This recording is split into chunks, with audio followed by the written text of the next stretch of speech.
We're coming on the air with breaking news. Word from the Pentagon that on orders from President Biden, U.S. military forces have carried out airstrikes in eastern Syria. U.S. launching an airstrike against Iranian-backed militias in Syria. A significant event tonight. This is the first known military action taken by President Biden. This strike coming after 3 separate rocket attacks in the past couple of weeks against American forces in Baghdad. This is an Omega Watchman Media Group production. Due to the mature nature of this content, language, and death, viewer discretion is advised. And ye shall hear of wars, and rumors of wars. See that ye be not troubled, for all these things must come to pass. But the end is not yet. For nation shall rise against nation, and kingdom against kingdom. And ye shall hear of wars and rumors of wars. Be ye not troubled, for such things must needs be. But when ye shall hear of wars and commotions, be not terrified. For these things must first come to pass, but the end is not by and by.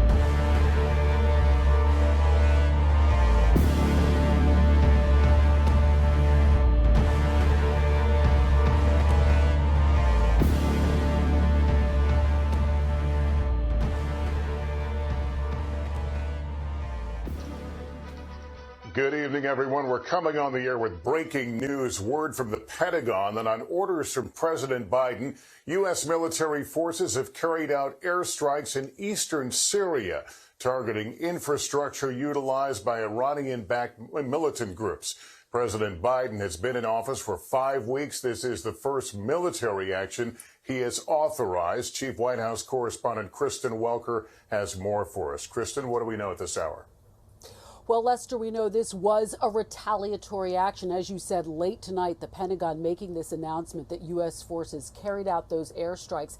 They took place in eastern Syria. And again, these were against Iranian-backed militant groups at the direction of President Biden. The Pentagon saying the strike destroyed multiple facilities at a border control checkpoint used by those groups. Now, the Pentagon calls it a, quote, proportionate military response after the U.S. says those groups fired rockets near U.S. troops inside the green zone. And these officials add that, quote, the president will act to protect American coalition personnel. Now, these strikes come just taking a step back as Washington has said it would be open to possible negotiations over Iran's nuclear program. And this could all complicate what is already a very fragile process. Now, earlier this week, White House spokeswoman Jen Psaki said that the U.S. holds Iran accountable for the actions of its proxies. So again, Lester, that is the broader backdrop as we are learning tonight that President Biden did order those attacks in eastern Syria. Lester? All right, thanks. Let me go to Richard Engel right now, who our foreign correspondent. Richard, clearly a strong message being sent here. What more can you tell us? Well, I think it is all about sending a message. And in this case, it is a message that President Biden and the Pentagon are sending directly to Iran.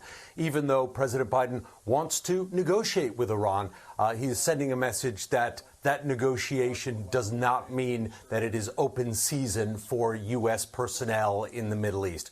There have been numerous attacks against the Green Zone in Baghdad, against U.S. and coalition military bases in northern Iraq, in the Kurdish region of Erbil. And I think this is President Biden's way of saying those attacks have to stop. The United States won't tolerate them. He personally won't tolerate them, even though he does want to negotiate with Iran. So negotiations take place in diplomatic corridors, they also take place on the battlefield. And I think we saw today the U.S. military using its might, using its military leverage to send that very strong message to Iran. And Richard, as we know, the American troop presence has been drawn down considerably prior to President Biden taking office. So how does that limit further actions in that part of the world?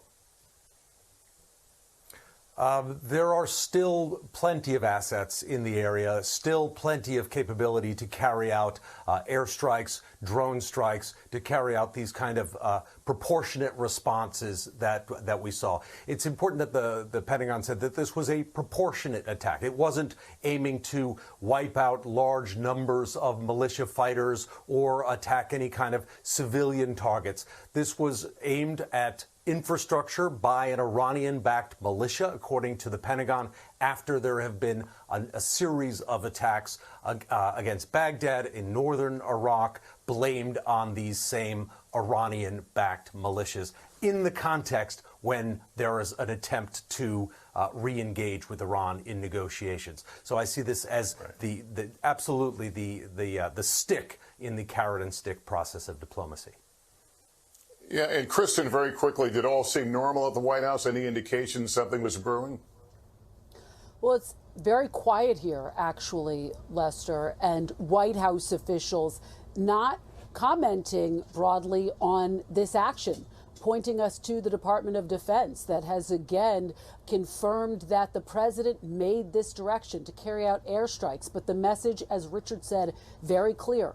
They go into these negotiations on very strong footing. Lester? All right, Kristen Welker, thank you. Again, on President Biden's orders, U.S. forces have carried out airstrikes in eastern Syria, targeting what the Pentagon calls infrastructure utilized by Iranian-backed militants, the first military action taken by the Biden administration. We'll have more on your late local news as well as tomorrow. U.S. launching an airstrike against Iranian-backed militias in Syria. A significant event tonight. This is the first known military action taken by President Biden. This strike coming after 3 separate rocket attacks in the past couple of weeks against American forces in Baghdad, in which a civilian contractor was killed, an American serviceman, along with 8 other contractors were wounded in another one of those attacks. Let's go to Oren Lieberman out front at the Pentagon. So, Oren, we understand these are the first strikes here taken by President Biden. Tell us about what you're hearing.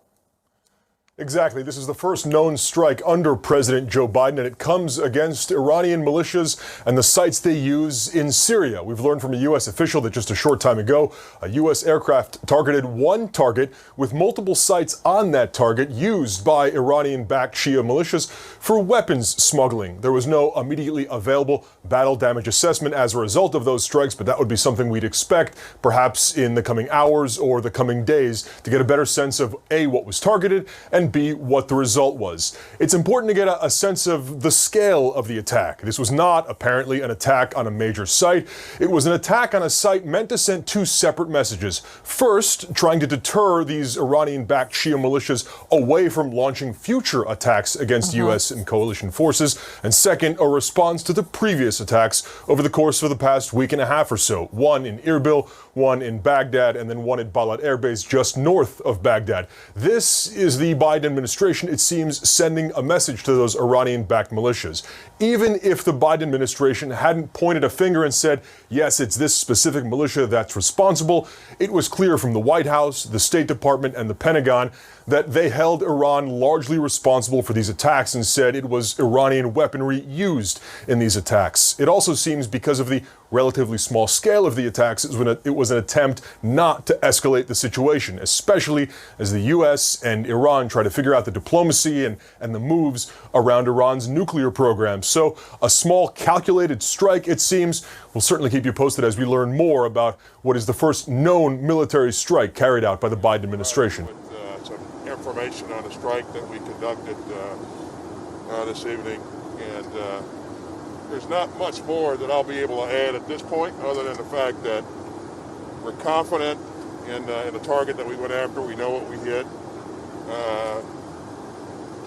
and we're confident that that target was being used by the same Shia militia that conducted the strikes. And so you'll get more information in terms of the effects of the strike as time goes by. But I just wanted to make sure that, I gave you that viewpoint from me, that level of confidence that there is connectivity. And so we're very deliberate about our approach, as you would expect us to be. We allowed and encouraged the Iraqis to investigate and develop intelligence, and that was very helpful to us in refining the target. And let me just finally say that I'm really proud of the men and women in our force who carried out the strike. As you would expect, they performed in a very professional manner, and we're grateful for their service. Can you say why this was important to do, Mr. Secretary, and was this your recommendation? It was my recommendation. As we said a number of times, we will respond on our timeline. And once again, we wanted to be sure that of the connectivity and wanted to be sure that we had the right targets. When did the president authorize the strikes? When did the president authorize the strikes? Were you on the phone with him? It was today, yes. It was today. Was it this morning? Did you reach late? Yes, it was this morning.